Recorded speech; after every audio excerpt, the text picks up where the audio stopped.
Hi, it's Jonathan from Smart Home Sounds. If you're new here, welcome to our channel. If you're a subscriber, welcome back. We're a home audio retailer based in the UK who create content such as this to help our customers find the right speakers for them. We also offer a 30-day hassle-free returns policy just in case it's not the right fit for you. Today we're reviewing the all-new Sonos Sub Generation 3, one of 3 new products released in June 2020 alongside the Sonos Arc and Sonos 5. We're going to be comparing the Gen 2 with this new Gen 3, telling you what setups this is best with, and answering questions such as which is best to add first, the Sub or surrounds, for example. There are a lot of reviews out there for the Sonos Sub, but we'll be answering the questions that we're always asked by our customers before buying the Sub, as we think these are things we think everyone should consider before spending £699. If this sounds good, please consider subscribing to our channel, as we do have a lot of new and exciting content coming soon, and by liking this video, you'll also really help us out. Without further ado, let's get into the review.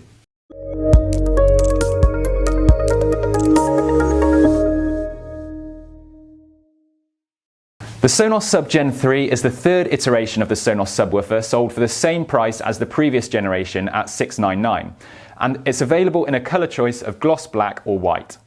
It's designed to be paired with any Sonos speaker of your choice except for the new Sonos Move to unlock a new dimension of bass, resulting in deeper immersion and a sound that you can really feel. We often get asked, is it really worth the extra £699, particularly when Sonos speakers on their own offer great sound? We will, of course, be covering this question later on in the video, as well as testing the new Sonos Arc with and without the Sub. First of all, there's very few changes between the design of the Gen 3 with the Gen 2, and the changes are mainly aesthetic, and to be honest, they aren't the most exciting changes we've ever seen. It's got a new flat power cable, so it shouldn't curl round or tangle anymore, which was feedback given from the previous generations. They've also updated the join button to be more ergonomic, so it's easier to press and more in keeping with the newer products in their lineup. What is perhaps more significant is that the internals have also been updated with a new quad-core CPU processor and the latest memory chip, which doesn't mean an awful lot to the end user at the moment, but it's ready for what Sonos intend to do in the future, whatever that may be. There's no sound quality upgrades, so the Gen 3 will sound exactly the same as the Gen 2. So if you have the Sub Gen 2 already and you're wondering whether it's worth the upgrade to the Gen 3, we would say keep hold of your Gen 2 for now, at least until there's something tangible that you can do with the Gen 3 that you can't do with the Gen 2. Only time will tell. Let's have a closer look at the Sub itself then. It must be said this is a heavy piece of equipment, weighing in at 16 kilograms out of the box, but thankfully it's got these rubber feet to keep it stable on your floor so it won't be going anywhere. As with all Sonos products, the design is modern and fresh, and they actually worked with interior designers to give the best and most timeless aesthetic possible from the Sub, as they understand it is quite a large piece of equipment, so they needed to design it in such a way so that it wouldn't put people off keeping it on show in their homes. Now, this opening in the middle has been designed this way for a reason, as the Sub has 2 force-cancelling drivers that are seated opposite each other, and that cancels out vibrations and rattle, so the bass is offered without any distortion. So that means that you can listen at higher volumes and it won't flap like some other subwoofers do. Also, the Sub has been designed in a way that it doesn't vibrate when you're listening, and this was demonstrated in our previous Sub review, and we placed a glass of water on the top and it didn't ripple whatsoever. And don't worry, we have double checked, it's the same with this Gen 3.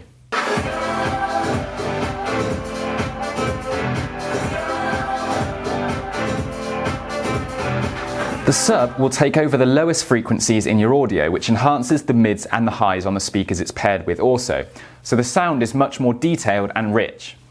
It can achieve a frequency response as low as 25 Hz, which is close to the lowest possible frequency a human ear can actually hear, which is 20 Hz. As it's a smart subwoofer, the Sub also knows which Sonos products that it's been paired with, and it will adjust its sound profile to give you the full Sonos experience, so it's not just giving you the same bass with every speaker.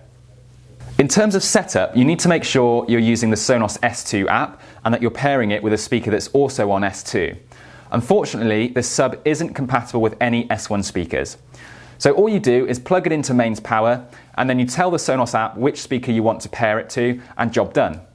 The benefit of a Wi-Fi based subwoofer is that it can actually be wirelessly customized and optimized using the Sonos app.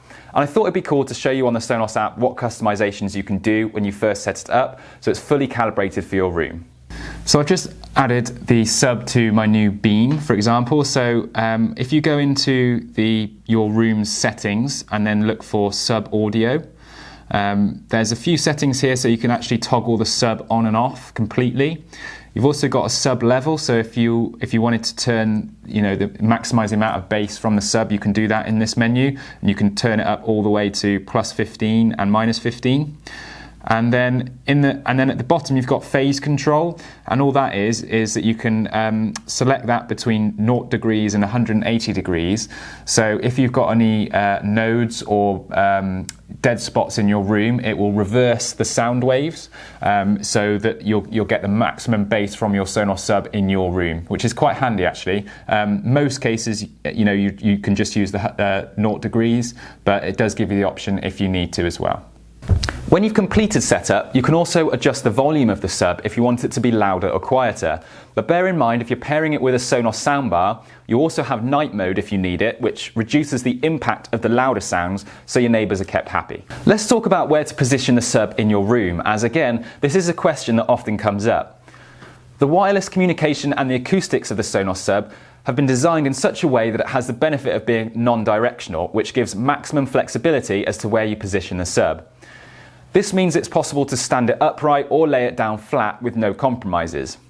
If you want it completely out of view, you can even put it under the sofa if you want to. Make sure you don't put it in an enclosed cabinet, as you won't get the full effect though. If you live in a terraced house or in an apartment, we'd always recommend situating the sub along a wall that is not connected with a neighbour if possible, to give the best chance of the bass being contained within your room.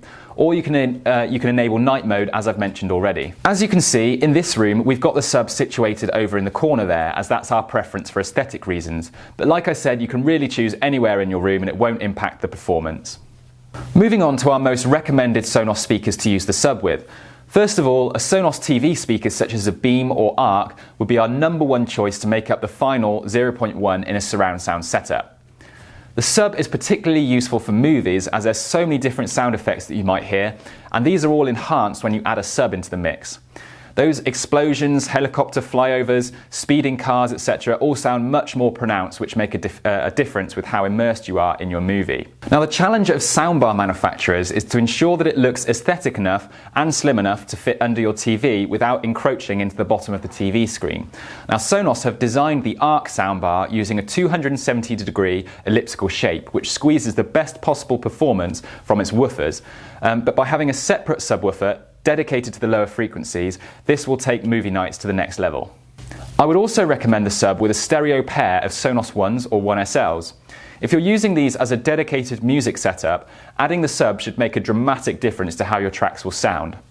Although for the regular listener, a pair of 1 or 1SLs would definitely do the job on their own. If you've got a pair of 5s and you're wondering whether it's worth adding a sub to it, 9 times out of 10 is probably going to be a bit much, particularly as the 5s are extremely capable on their own for bass. The only time that I would say it could be worth adding a sub to a pair of 5s is if you have a very large room that you maybe use for parties, because the sub will help with the volume of the music when there's a lot of background noise. I also wouldn't recommend adding a sub to a single speaker such as a 1SL or 5 on its own, because the sub is likely to be overpowering for that speaker. So your money would be much better spent adding a second speaker to create a stereo pair. The final setup that I would highly recommend the use of a Sonos sub with is if you're installing ceiling speakers, maybe in your extension or renovation, and you're powering them with a Sonos amp. The sub will pair wirelessly with the amp, and due to the fact that ceiling speakers can never offer as much bass as a traditional audio setup, the sub can compensate for that, allowing you to benefit from the aesthetics of ceiling speakers without worrying about bass limitations. Alternatively, if you're not willing to spend quite as much on the Sonos sub in this case, the Sonos amp does have a subwoofer out anyway, so you can use your own active subwoofer. I'll just point out that as long as you're using the Sonos amp, it doesn't matter whether you're using the Sonos ceiling speakers or maybe other brands such as Kef, Monitor Audio, etc. We knew we couldn't do a video on the sub without showing you guys a sound test, so we've moved into our testing area now to do that. We have a Sonos Arc and a Sonos Beam here, and we're going to play some music with and without the sub. So we invested in a better sound recorder since our last sub review, so while it's not going to capture the full difference in effect, hopefully you can at least hear a difference. I'm going to use the same piece of audio for the testing, and I'll be playing at 60% volume in both tests. I'll also show you when I toggle the sub on during the test.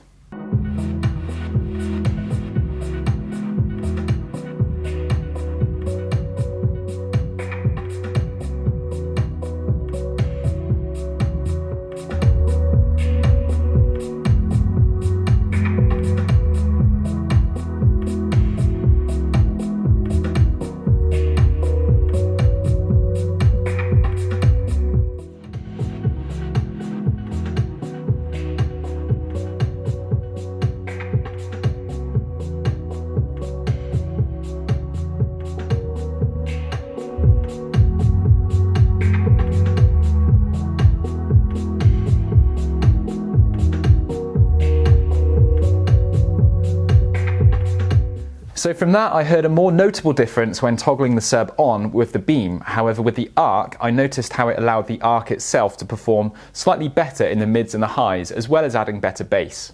Another question that we're regularly asked is if you have a Sonos soundbar already, such as the Beam or the Arc, whether it's worth first adding the sub or a pair of surround speakers.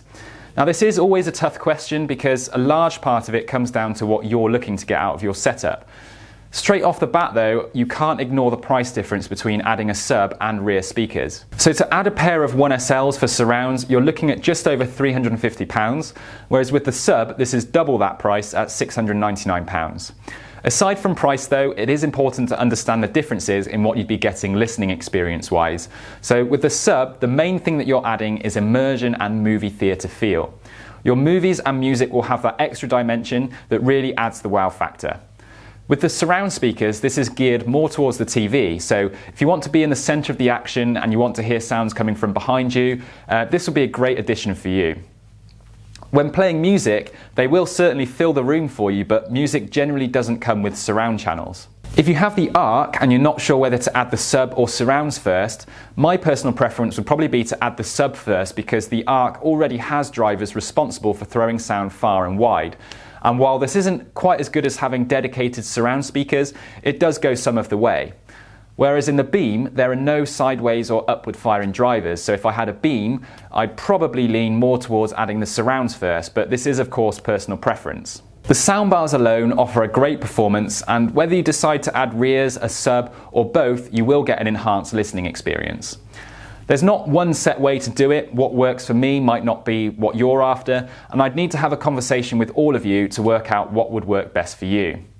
If you do want a more personal chat, then of course you can contact our team who'd be more than happy to help.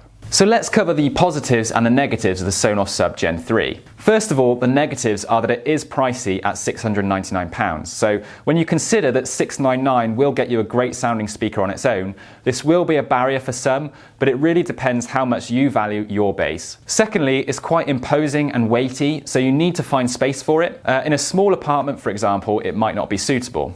Also, if you have a Move, the Sub is a no-go unfortunately, as the Sonos app doesn't let you pair it. On the other hand, the positives speak for themselves really. It's a great upgrade for an existing setup by adding a new dimension of immersion, and it really brings the cinema feel to your home. If you fancy treating yourself and you're happy with your existing Sonos soundbar, but want to take it to the next level, this is the product that you really should be looking at. The final question is whether it is worth £699. So most audiophiles would agree that a separate subwoofer is a must for any hi-fi or surround sound setup. But we do admit it is a high price to pay, so it depends on how serious you take your audio. Is it worth it is one of our most commonly asked questions. However, I will just point out that the Sub is one of our highest rated products once people have them in their homes.